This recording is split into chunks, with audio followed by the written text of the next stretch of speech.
Saudara, dua oknum kepala desa di Kabupaten Sinjai, Sulawesi Selatan divonis 2 bulan penjara. Vonis diberikan karena oknum lurah tersebut menghadiri kampanye dialogis salah satu calon gubernur Sulawesi Selatan.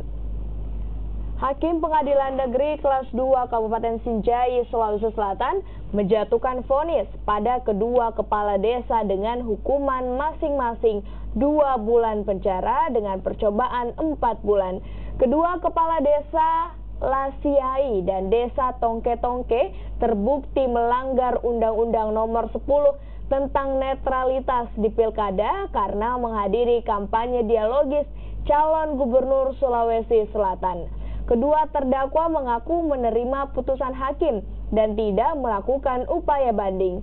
Namun putusan ini tidak membuat keduanya ditahan kecuali terbukti mengulangi pelanggaran yang sama dalam masa percobaan 4 bulan. Betul terjadi tindak pidana dalam perkara yang saat ini kita sedangkan.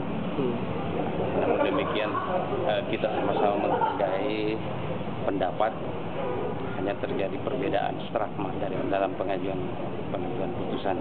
Oleh karena itu kami selaku jaksa penuntut umum mengambil sikap untuk pikir-pikir dan menunggu tindak lanjut selanjutnya sambil melaporkan secara berjenjang kepada BPD. Ini adalah proses pembelajaran buat kami selaku pemerintah desa bersama dengan teman rekan kami kepala desa Tongke-Tongke di dalam hal lebih memahami lagi ke depan tentang persoalan hal-hal yang tentu dilarang dalam undang-undang, baik dari sisi undang-undang pemilu maupun undang-undang yang lain. Tidak melakukan banding.